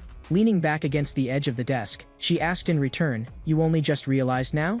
I saw it on your permit. As long as it is within the bounds of this library, there is no blind spot in my sight." Turan stared at her and asked, "Then what should I call you?" She said she did not actually have a name, and Turan could call her whatever he liked. He could even call her something cute, like my beloved. But Turan replied flatly, "Then I'll just keep calling you librarian." She narrowed her eyes. "Why are you suddenly being so polite? It's making me a little embarrassed. Just a few days ago you were ordering me around, telling me to find this and that." Seeing her lean closer and closer, Turan immediately stepped back a few paces and said he had never done such a thing. "And don't come so close. It makes me uncomfortable. But I do have a question. Are you a wizard from the old age?" She answered Turan that from the very beginning, she had never been human, and was more like a kind of spirit. If she lodged herself in a living thing, she would become a living being. If she lodged herself in something neither living nor dead, she would become a ghost. In other words, this library was her body. And this current appearance existed only for communication. In essence, it was generated according to the user's preferences. So your preferences may be a little. Before she could finish, Turan cut her off and told her not to distort the facts. After that, Turan studied her seriously. Not long afterward, he raised his hand and reached it into her body. She froze on the spot and asked where exactly Turan had just touched, because it felt strange. Realizing what he had done, Turan immediately apologized awkwardly. But her mood darkened, and she said Turan simply could not understand how frustrating it was to be unable to touch others at all. If she could do it, she would punish every careless bastard who took books away. That line only confirmed Turan's suspicion even more. The Voltas family, and even everyone else who had ever used the library, knew nothing of her existence. She did not deny it, only saying that until now, not one of those people had possessed the qualifications to sense her. Her creator had imposed a restriction. Only those whose type completeness exceeded a certain standard could perceive her. "Don't you think it is romantic? A me that only you can see." But Turan could not understand at all what she meant by type. What exactly was that supposed to mean? So she explained, it was one of the terms wizards used for bloodline. The moment he heard the word bloodline, Turan immediately pressed her. Then what exactly was his bloodline? She had been about to tell him to ask his parents, but Turan told her that he had long since been an orphan. She licked the corner of her lips. "If you allow me to examine your body, I can help you take a look." That sentence frightened Turan so much that he stepped back 2 full paces, and his reaction instead made her reveal an eerie smile. In the next moment, she thrust her hand directly into Turan's body. While groping around, she muttered incomprehensible words under her breath. After quite a while, she finally told Turan. There were some fragmented traces, but the largest main part was the bloodline of the pursuer and the hunter, the very mark of the Zahar family. Right after that, she sensed another bloodline as well. So it was mixed? Turan froze. What did she mean by mixed? She explained that it meant Turan was descended from 2 different bloodlines. But the other bloodline had been locked, so even she could not tell what it was right now. She told Tehran that locked bloodlines were common in bloodline combinations. Once Tehran became stronger, it would naturally unlock. Her words made Tehran think of his mother. With his mother's upbringing and manners, she could never have been a commoner. She was very likely the descendant of some collateral noble branch, only with a bloodline so diluted that it could no longer sustain knight-level magic power. After roughly sorting all this out, Tehran sincerely thanked her, but she said, "If you want to thank me, stay another month." After learning her true identity, Tehran no longer read alone in silence, but constantly questioned her about the things in the books. Not only did she not find him annoying, she patiently broke everything down and explained it to him point by point. During this time, Tehran discovered that what she knew far exceeded all the bookshelves here, because over the past 1,000 years, the knowledge from all the books plundered and brought into the library had been carved into her memory. To Tehran, that knowledge was priceless. She made Tehran understand that disease came from microorganisms, and rot from the devouring of bacteria. He also gradually grasped certain basic laws, such as the refraction of light, heat produced by friction, and the processes by which living things are injured and healed. After understanding these things, Tehran decided to try the beginning of decay. He lightly touched an apple before him with his fingertip, and before long, the apple rotted on its own. That sight made Tehran's skin crawl, not because he could not do it, but because he finally understood that once the principle was understood, the consumption of magic could be reduced much further. From that moment on, the world Tehran saw was completely different from before, and this in turn strengthened his abilities as a wizard. This also explained why certain powerful families monopolized knowledge. If every wizard understood these things, they would lose their advantage. Tehran's words made the librarian realize something, and she murmured softly. No wonder that as time passed, people's understanding had instead grown lower and lower. At last, Tehran told her that he had to leave, because the master of this city had been openly hinting that he should go. She immediately began crying and fussing, demanding that Tehran take her with him. Looking at her collapsed on the floor, Tehran asked her, could she really leave this place? She said she could not leave, but she wanted Tehran to stay. As long as Tehran did not go, she would take good care of him. Tehran refused her, which made her drift angrily off to one side. In the end, she reminded Tehran that there were still many divine ruins on this land, and told him to visit them from time to time. Perhaps he might encounter a spirit who knew even more than she did. Tehran pushed open the library doors and turned back to tell her that he would come back again. Without turning around, she only tossed out one line. Come if you want, and if you don't, then don't. Tehran turned and told her not to worry. There were still far too many books he had not finished reading. After that, Tehran left the vast city. According to the map he had checked in the library, the territory of the Zahar family lay in the Emerald Desert, just east of Orem, and that was Tehran's next destination. There, he intended to look for clues about his parents. But he was not in any hurry, because if those clues were going to disappear, they would already have vanished completely over the past 18 years. And if they were still there, they would not suddenly be buried just because he arrived a little later. He had no idea how long he had been walking when a sound caught Tehran's attention. It was the neigh of a horse. He pushed aside the grass and looked over, and saw a strong horse standing stubbornly in front of a person, protecting them. And facing the horse stood two people with purple skin and white hair. One of them said mockingly, "Damn it. For a mere beast to have this kind of strength, looks like we need to find a way in first." As he spoke, he spread his 5 fingers, and purple magic spread from his palm. That eerie magic caused the surrounding corpses to start rising at once. The moment Tehran saw this, he immediately understood. Those two were dark elves, and what they were using was most likely the necromancy described in the books. For a moment, Tehran hesitated over whether to intervene. He did not know whether the fallen people had provoked the dark elves first, or whether the dark elves had struck first. But in the very next second of his hesitation, one of the dark elves picked up a severed arm and stuffed it straight into his mouth to chew. The female dark elf beside him asked, "Whose hand is that?" She wanted one too, but the male dark elf refused, saying she had already taken one just now. Tehran's heart dropped. They were eating people. He immediately activated his invisibility. While the female dark elf was still complaining that human males were too hairy, a stone instantly smashed the head of the male dark elf who was in the middle of swallowing. Purple blood splattered all over the female dark elf's face. The undead beasts that had been summoned also turned into a pool of black water at that same moment. She did not hesitate, and immediately summoned those beasts controlled by necromancy again. Another stone flew in, but this time it was knocked aside by the horn of a goat-like beast. The female dark elf then commanded the beasts to charge toward the direction from which the stone had come. The bull-like beast smashed trees into pieces, but there was nothing there. She instantly realized it. Tehran had hidden himself. Her rage surged, and she activated necromancy again, summoning a fox-like beast, whether by smell or some other kind of perception. That fox-like beast immediately locked onto Tehran's hiding place. She shrieked, "So that's where you are. filthy demon. Immediately afterward, she commanded the remaining beasts to pounce on Turan. Turan spread both hands, and an immense power of flame instantly gathered in his palms. In the next second, the flames blasted forward. But the fire burned only the fox-like beast, while the bull-like beast still charged wildly at Turan through the flames. Turan could only dodge aside at once. The strength of these undead beasts far exceeded his expectations. Fortunately, he had killed one dark elf instantly at the start. Just then, a sharp pain shot through his calf, making Turan's whole body shudder. He turned to look and found that the fox-like beast had bitten into his leg. Without hesitation, Turan kicked it away hard. But the bull-like beast he had just dodged charged at him again. There was no time to avoid it, and Turan was sent flying head-on. The tremendous force made him cough up blood on the spot. As he lay there gasping, the beasts had already surrounded him. The female dark elf burst into mocking laughter. "Serves you right, you dared kill one of my people. I will make you beg for life and long for death." But before she could finish, the horse protecting its master struck her body with a powerful kick. Under the horse's repeated fierce attacks, the female dark elf staggered badly and actually began calling for help. The two beasts that had been about to finish off Turan immediately turned around and attacked the horse instead. Humiliated into a frenzy, the female dark elf viciously shouted that she would tear the horse to pieces. But just then, with a bang, a small stone pierced through her head. The body, no longer supported by its head, instantly collapsed to the ground.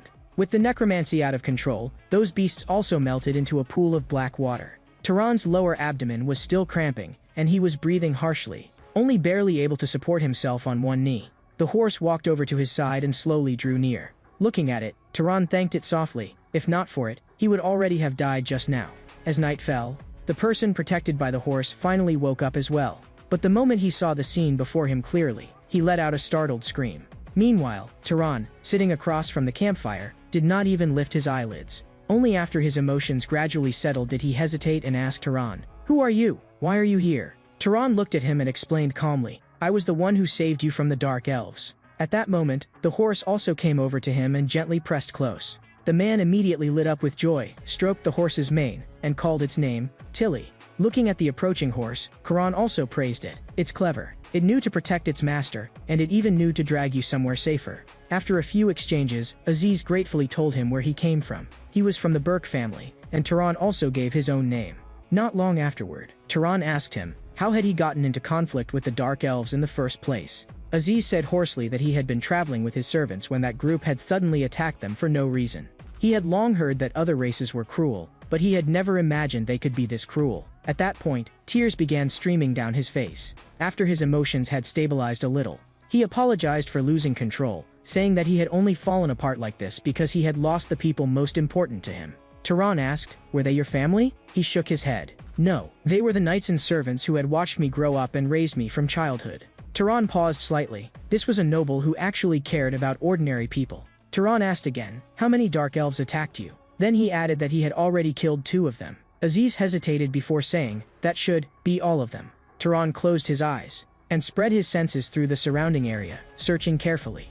Very quickly, he confirmed it. There really were no other dark elves nearby. Aziz asked Turan in a heavy voice, "Do you have some urgent mission to attend to?" Turan said he was simply traveling as well. Aziz did not understand. "Someone as strong as you should come from a great family, shouldn't they? Why are you traveling alone?" Turan shook his head and said he was not that strong. In that battle just now, he had only managed to kill one first with a sneak attack, and then fight the other head-on afterward. He had barely won only because that red horse had helped him. After saying that, he deliberately released his magic power. Puzzled, Aziz released his own magic power as well. The moment the two forces met, Turan realized that Aziz was actually stronger than he was. If he had not absorbed the magic power of the 2 dark elves just now, Turan definitely would not have surpassed him. And Aziz was equally shocked. Someone who could take on 2 dark elf necromancers at once had magic power only equal to his? Could it be that his combat instincts were abnormal, or that his bloodline was too special? But what he found even harder to understand was why such a person still traveled alone. Looking at Turan, he said, "If you don't have a destination yet, would you be willing to join our Burke family? As long as you escort me safely back to my family, I will pay both for saving my life and for this escort all at once. Our Burke family are vassals of the great Abient family of the north, and for generations we have been enchanters who craft magical items. If you agree, we will custom make a perfect magical item for you." After that, they buried the dead retainers and knights one by one. Looking at the freshly raised earth over the graves, Aziz said softly, "It's finally over." If he could, he would have wanted to send them back to their respective hometowns, but he could not. He turned to Tehran and said seriously, "Thank you." Tehran looked puzzled, so Aziz explained, he was actually thanking Tehran for not mocking him. Even though he was a noble, he had cried over the deaths of his subordinates. His father had told him since childhood that this was pathetic, and that a true noble had to keep moving forward and stand upon sacrifice. Tehran smiled lightly. "That isn't weakness, it's compassion." Hearing that, Aziz said nothing more, and instead reached out his hand, saying that he looked forward to fighting alongside Tehran. Tehran stared at that hand for a moment. This seemed to be the first friend he had ever made.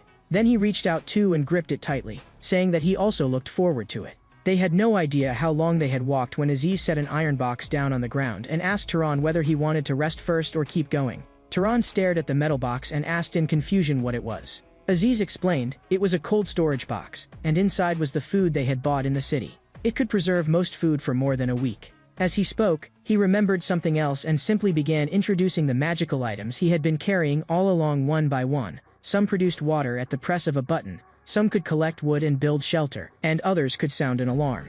Even the clothes he was wearing had a self-cleaning function. After hearing all that, Tehran could only sigh in amazement. The uses of magical items really were outrageous. Patting his chest, Aziz promised that once they returned to the main house, he would definitely give Tehran an even better reward. If the family did not allow it, he would make it himself. Then he asked the question that had been weighing on his mind for a long time. He said that along the way, he had seen Tehran use an absurd number of different spells, almost too many to count. He could not help asking, have you spent your whole life practicing magic? Or do you have some extremely powerful bloodline ability that lets you learn any magic? Tehran answered helplessly that most of those things were simply things he had always been able to do. As for his bloodline ability, he himself was not sure. So Tehran reminded him, had they not agreed not to dig too deeply into bloodlines and family backgrounds? Aziz immediately looked awkward and said he had only been joking, and besides, a truly invincible bloodline could not possibly exist. After apologizing, he asked curiously again, that face of yours looks no older than 30, your actual age should be under 80, right? Tehran told him that in less than a month, he would turn 18. Aziz was stunned on the spot. For wizards, a difference of decades doesn't mean much. But I really can't imagine it. You aren't even 18 yet. It seems there are actually two geniuses like you in this world at the same time. Two people? That word made Tehran pause. Aziz explained, the other one may not be at your level yet, or she may already have surpassed you. Her bloodline is absurdly strong. In any case, the other genius I know is my cousin. Hearing this, Tehran asked whether he could have that person make a magical item for him. Aziz immediately refused, because his cousin came from the main family, and was also the Princess of Albion, and very likely might one day become the head of the family. And unlike ordinary wizard families, the heads of great families did not lightly pass their position to their own children. Because in a great family, there could be dozens of relatives of the same generation, and among them there would always be someone stronger than the family head's child. But among this generation, Misha had been born with the highest possible talent. After awakening her magic power, she needed only 10 years to master a vast amount of combat magic, and so gained the family's full support. Now, at almost 21, her status was already nearly equal to that of a core family member. After hearing that, Tehran could not help asking, with such magic power at such a young age, had their family held a funeral? Aziz nodded and said yes. After the great-grandfather of the main family died, his magic power had been devoured by Misha, though they had also received a share. Tehran understood completely, and asked no more. This was how great houses maintained their peak strength. Pointing ahead, Aziz told Tehran that they were almost there. Following the direction, Tehran looked ahead, and saw the docking plains, the central territory of Albion. Afterward, they entered a castle, a property of the Burke family. A middle-aged woman opened her arms and greeted them with a smile. My child, welcome home. Before the words had even finished, Aziz rushed over and hugged her, shouting, Mother. This scene left Tehran dumbfounded. Hadn't Aziz said he was 43? Someone nearby reminded Aziz to mind his form of address, and that he should at least say mother properly. After they exchanged a few pleasantries, Aziz introduced Tehran to everyone, saying that Tehran had saved his life. Without Tehran, he would never have made it back. Aziz's mother immediately pressed him for details. That pilgrimage route should not have been so dangerous, so what exactly had happened? Only then did Aziz say that he had been attacked by dark elves. Aziz's mother's expression instantly turned cold. Those scum had dared lay hands on her child, and she immediately declared that she would gather troops and tear them to pieces. But another middle-aged man immediately advised, please calm down, my lady. After saying that, he turned to Tehran and asked which family he belonged to, but Tehran said it was inconvenient to say. The man paused for a moment after hearing that. Tehran added, more accurately speaking, he himself did not know which family he belonged to. My mother was a commoner, and I don't know who my father was. Aziz was stunned on the spot and hurriedly asked Tehran, why didn't you tell me that before? Tehran replied bluntly, it's nothing to be proud of. Then Aziz's mother slowly spoke. Then you belong to the unknown house. Since you saved my child, I, the head of the Burke family, will definitely see that you receive the reward you deserve. But arranging a room in the manor is somewhat difficult right now, so I will have you stay at the finest inn in the city. But Aziz immediately protested, asking, Mother, shouldn't we let him stay directly in the house? Lady Burke answered, ordinarily there would be no problem, but an important guest is currently staying with our family. We cannot let a stranger of unknown origin stay here. I hope you understand. Just as Aziz was about to argue further, a voice came from the doorway. Aunt, you don't need to worry about me. The person who saved Aziz is hardly going to turn around and assassinate me. Everyone turned toward the entrance at once. There stood a girl dressed in black, with black hair and a cold expression. Seeing her, Aziz blurted out, Misha, why did you suddenly come here? Only then did Tehran realize that the girl before him was the princess of Albion Aziz had spoken of. But what made him even more uneasy was this, in his perception, her condition felt like that of a corpse. Aziz's mother explained, Misha had nearly been assassinated by vermin from Zahar, so she had come here to lie low for a while. Aziz was stunned. The main house had extremely tight security, so how could someone have tried to assassinate her there? Could it be? Before he could finish, Misha directly confirmed it. There is very likely an insider. There are more than just one or two people in the main house harboring ulterior motives. But I'm tired today, so I'll go rest first. Seeing this, Lady Burke instructed a maid to take Tehran to a guest room in the manor to rest. Early the next morning, Tehran opened his eyes on the bed in the guest room. After getting dressed neatly, he stepped out of the room and began observing the corridor and the layout of the manor. Just then, a voice called out to him. It was Aziz, greeting him with a smile. You're still as early rising as ever. What are you doing in the hallway by yourself? Tehran pointed at the light on the wall and said that it seemed quite interesting. Aziz explained that it was a lamp made with magic, and that he sometimes made them himself as well. If Tehran wanted one, he could go fetch one from the storeroom. Tehran refused, saying he was only curious. Suddenly, a bolt of golden lightning burst outside the window, and the powerful fluctuation made Tehran freeze on the spot. As he looked out the window, Aziz said, Misha is practicing magic. She's always this diligent. Tehran asked Aziz, is this the magic of the Albion bloodline? Aziz nodded. Yes, this is the Storm bloodline. Tehran even felt a flicker of envy in his heart. That talent was like the blood of a god. He could not help wondering just how powerful the head of Albion's family must be. Aziz asked Tehran whether he wanted to go take a look. Tehran was indeed curious, but for someone of unknown origin like him, getting close seemed inappropriate no matter how he thought about it. Aziz, however, did not care at all. What does it matter? You're not an assassin. I can vouch for you.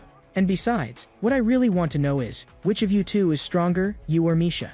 Only then did Tehran understand. Aziz's real purpose in bringing him there was to put him and Misha side by side and compare them. Aziz revealed a rather odd smile. There were some things he had kept bottled up for years. He had long wanted to see what it would look like when Misha was finally humbled. A moment later, Aziz called out to Misha ahead of them. Seeing the two of them approaching, Misha asked, Aziz, and who is the person beside you? Hearing this, Tehran briefly introduced himself. Misha asked again, then why have the two of you come to see me now?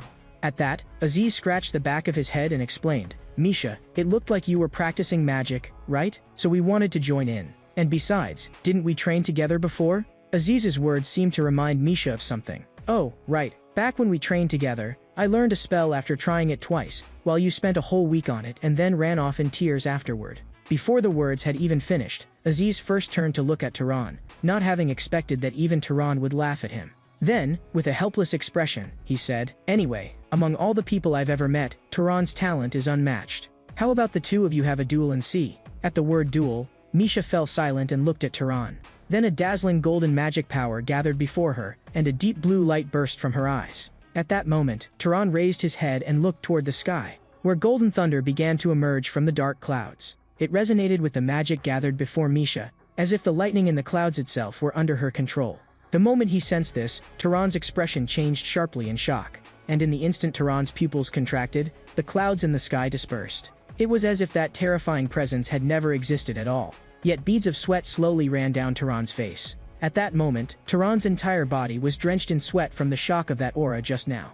Misha looked at Tehran and said, there is no need for a duel. I don't think you would be my opponent anyway. Aziz stepped in front of the two of them and said, "If we're talking about raw magic power alone, I admit Tehran really can't match you. But what is truly astonishing about him is his talent for learning magic. Even you probably can't compare to him in that kind of magical talent." Hearing that, Misha said to Tehran without the slightest politeness, "Since Aziz praises your ability so highly, then let us see what you are really capable of." Knowing full well that he could not defeat her in terms of magical strength, Tehran proposed, "How about each of us demonstrates a spell the other does not know? Whoever can cast the other's spell first wins." The moment those words came out, even Aziz felt it was a very good suggestion, so he asked Misha what she thought. Seeing this, Misha naturally agreed. However, as far as she knew, Tehran did not even know what his own bloodline magic was. If she used bloodline magic, that would be unfair, so she decided to exclude bloodline magic. And she also decided to demonstrate first. Under Aziz's puzzled gaze, a fresh young sprout emerged from the flat ground.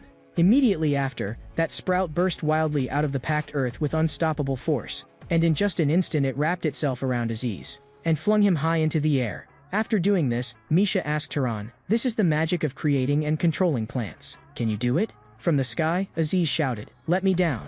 I'm getting dizzy," but Misha merely told him to stay there for a while. At that moment, Tehran gave the vine ahead a simple glance, then bent down and placed his right hand on the ground. The magic that can ignite flames is, in truth, merely one way of expressing combustion.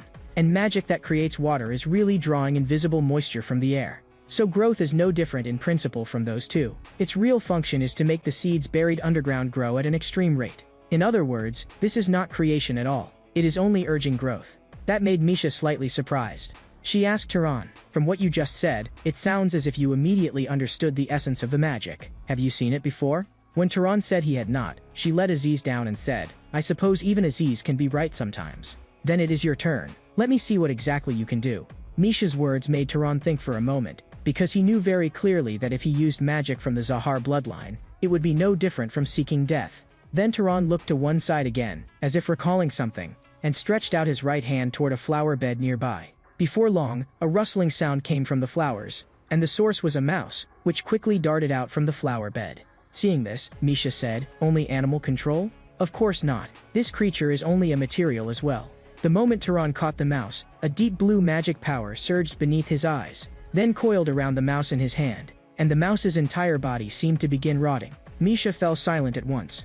At that moment, Tehran said to her, "This should be enough, right?" Hearing Tehran's question, the silent Misha finally managed to utter two perfect words. With a mere crook of her finger, a mouse slowly walked to the hem of her dress. She grabbed the mouse without hesitation, then activated her powerful golden magic power.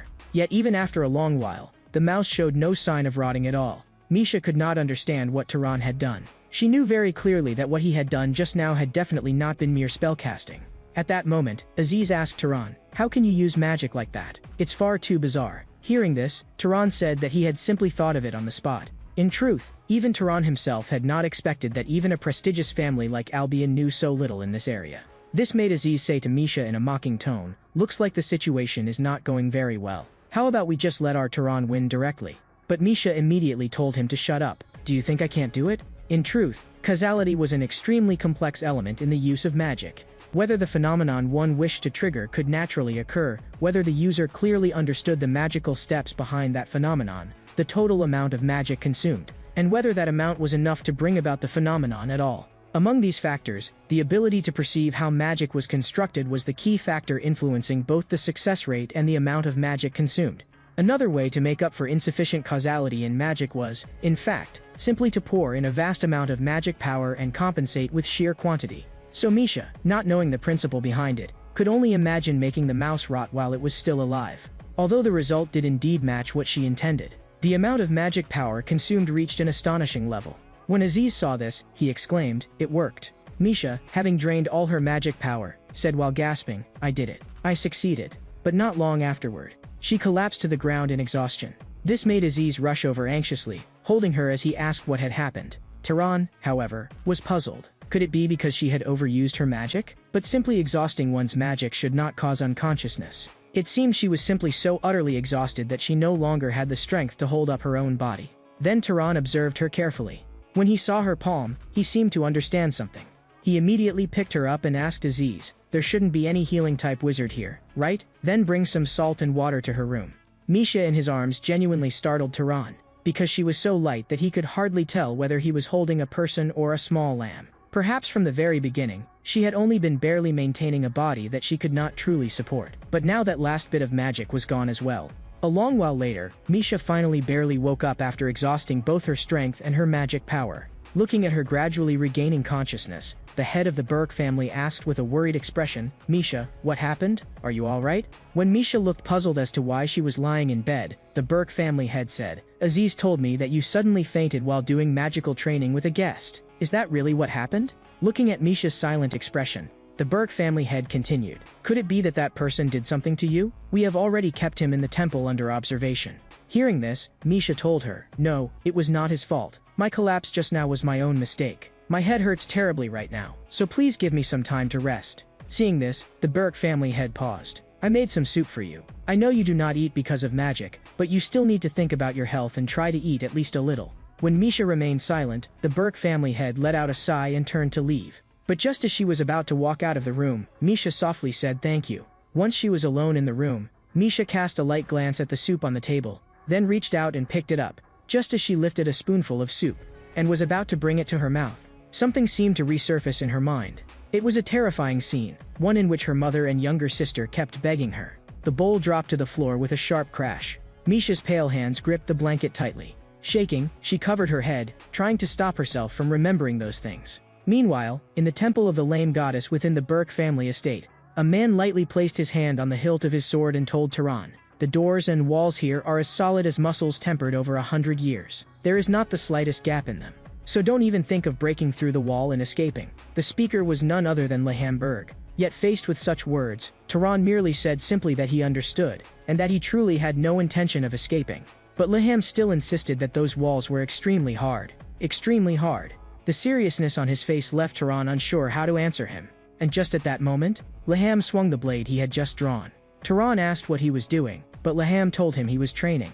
After saying that, he continued swinging the blade. First came a thrust, then a slash. These efficient movements carried no wasted motion at all, as if every step was preparing fully for the next strike. This made Tehran think to himself, so this is what a well-trained body looks like? Seeing Tehran watching him like that, Leham once again fixed him with that steadfast gaze and asked directly, "What did you see in my movements just now?" Tehran told Leham that he had only thought it looked impressive. That seemed to make Leham understand something. And while continuing to swing the blade, he said, "In truth, most nobles considered weapon skill insignificant, because attacking with magic was far easier. But that was only because their bodies were weak and pitiful, and so their will could not govern their flesh, leaving them reliant only on magic." After hearing that, Tehran calmly replied, "Unless their bloodline naturally leans toward physical strength, specializing in magic really is more practical and more efficient. But once they have truly experienced battle, they will understand that some situations cannot simply be avoided no matter how much they want to." Those words made Leham hand the blade to Tehran. He told Tehran to take it. Seeing this, Tehran asked, "I thought you were keeping me here because I was suspicious. But if you hand me a weapon just like this, is that really alright?" But Leham said it did not matter. "This is only an iron rod. What makes it a sword is the user's body. So with your current weak body, you couldn't possibly cut me."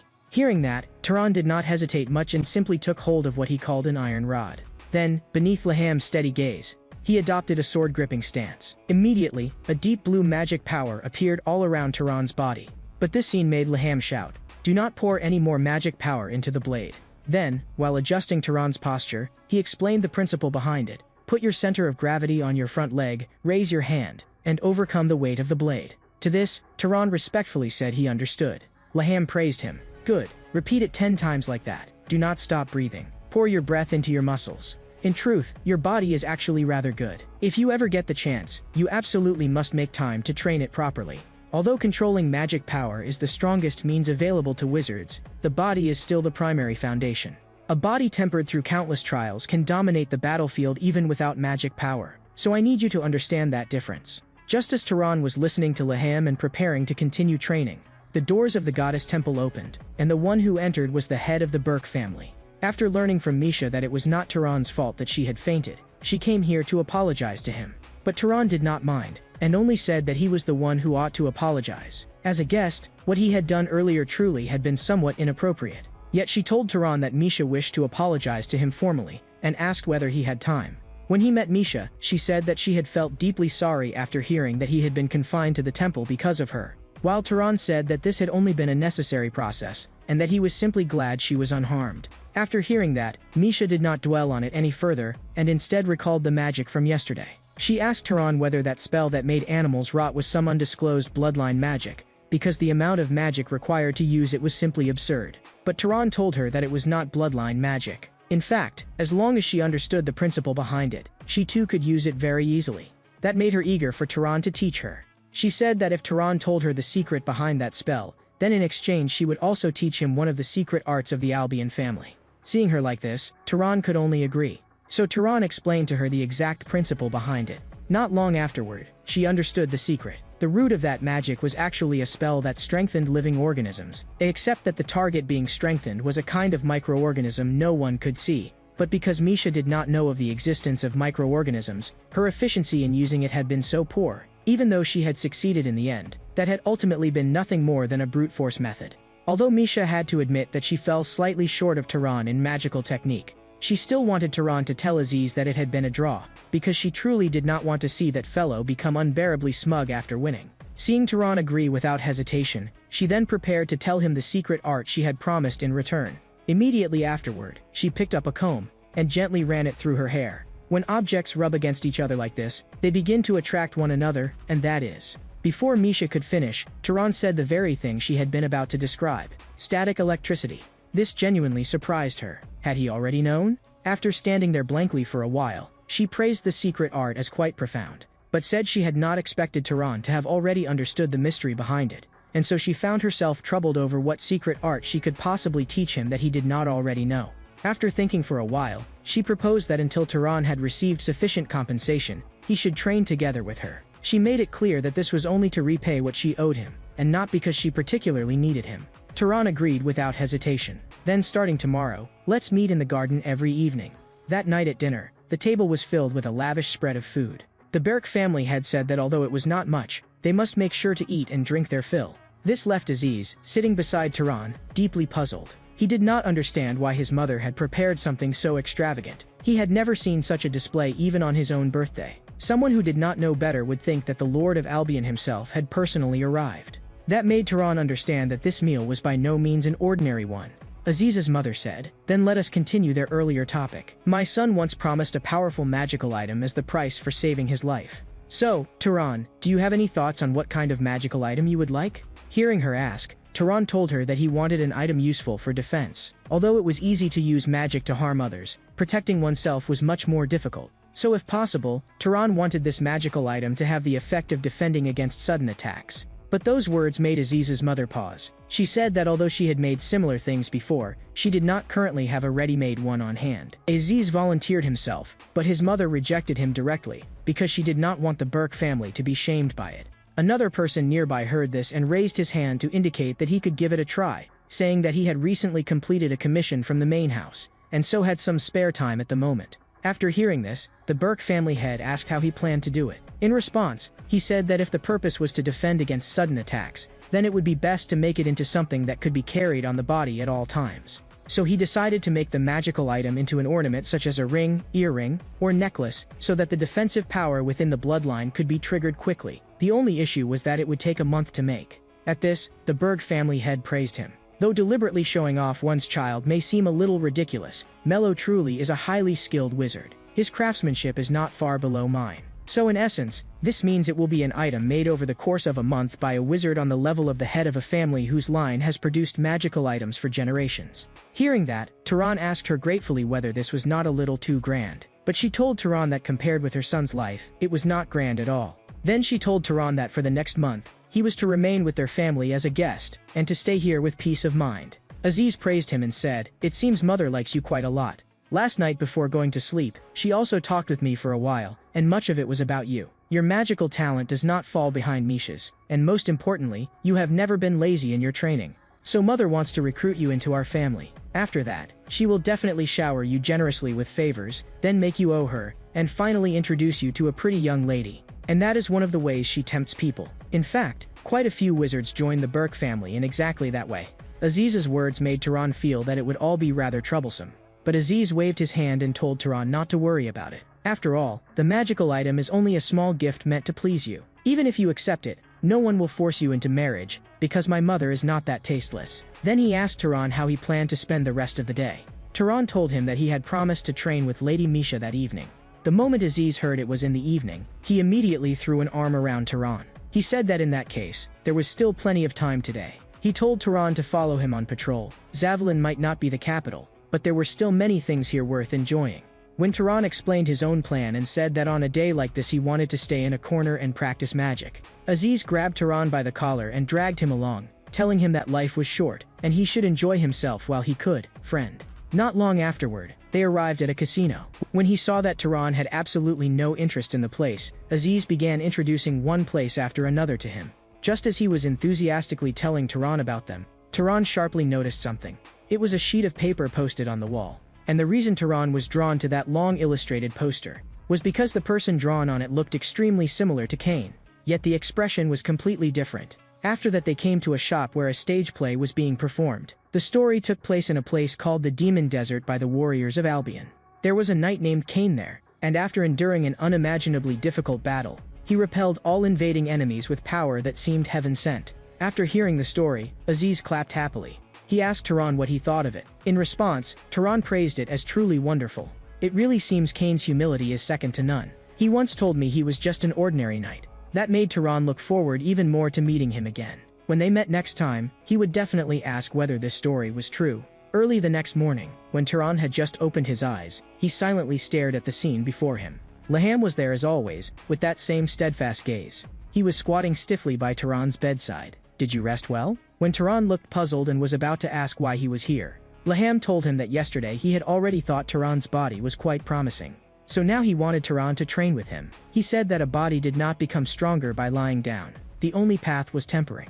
Knowing very well that training would gain him more than playing around, Tehran did not refuse. At that moment Aziz pushed the door open. He said there was an excellent performance today. But before he could finish speaking, he saw his uncle in the room with that same unshakable gaze. Laham told him, "We are just about to go train. You ought to exercise that weak body of yours too, so would you like to come along?" Aziz hurriedly refused. He said he had only just come back from going out and had not recovered yet. After saying that, he fled in panic. This left Tehran quite puzzled as to what exactly was wrong with him. Only when Tehran truly experienced the training Laham spoke of did you understand the reason for Aziz's panic. At that moment, Laham looked at Tehran's trembling body and said, "Can you not hear your body crying out? If you cannot even endure this much pain, then Tehran's will shall be ruled by the weakness of his body. Continue. This is the last one."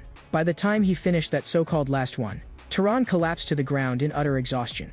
Laham asked whether Tehran was tired, and Tehran said that he was indeed somewhat exhausted. Laham's mouth curled upward. "You should be grateful that Tehran is a wizard, so this level of training is barely enough." Tehran did not understand. Would it be different if I were not a wizard? It turned out that no matter how hard ordinary people trained their bodies, they would still weaken with the passage of time, and so they needed constant tempering just to maintain themselves. But wizards were different. The power of magic kept their bodies in an optimal state. As long as training produced results, those results would not be eroded by time. "You should be rested enough by now, shouldn't you?" Tehran nervously wanted to say that he had not rested enough yet, but Laham said that the body did not lie. "I know you have rested enough. Now begin learning to use weapons in battle." The tearing of his muscles made Tehran cry out again and again. During his days with the Burke family, Tehran's life was very full. In the mornings, he trained his physical fitness and weapons together with Laham. By evening, once he returned to the residence, he practiced magical technique over and over again with Misha. Before he knew it, 3 weeks had passed. A bolt of lightning struck just beside the center of the target. That made Tehran let out a sigh. "Missed again?" Seeing this, Misha said, "You're struggling even more than expected." Tehran replied helplessly that after all, he was not from Albion. Misha wanted to help Tehran, but did not know how to teach him, because for her, lightning magic simply hit its mark the moment she fired it. Just then, a voice called out to Misha. Then the source of the voice walked toward them.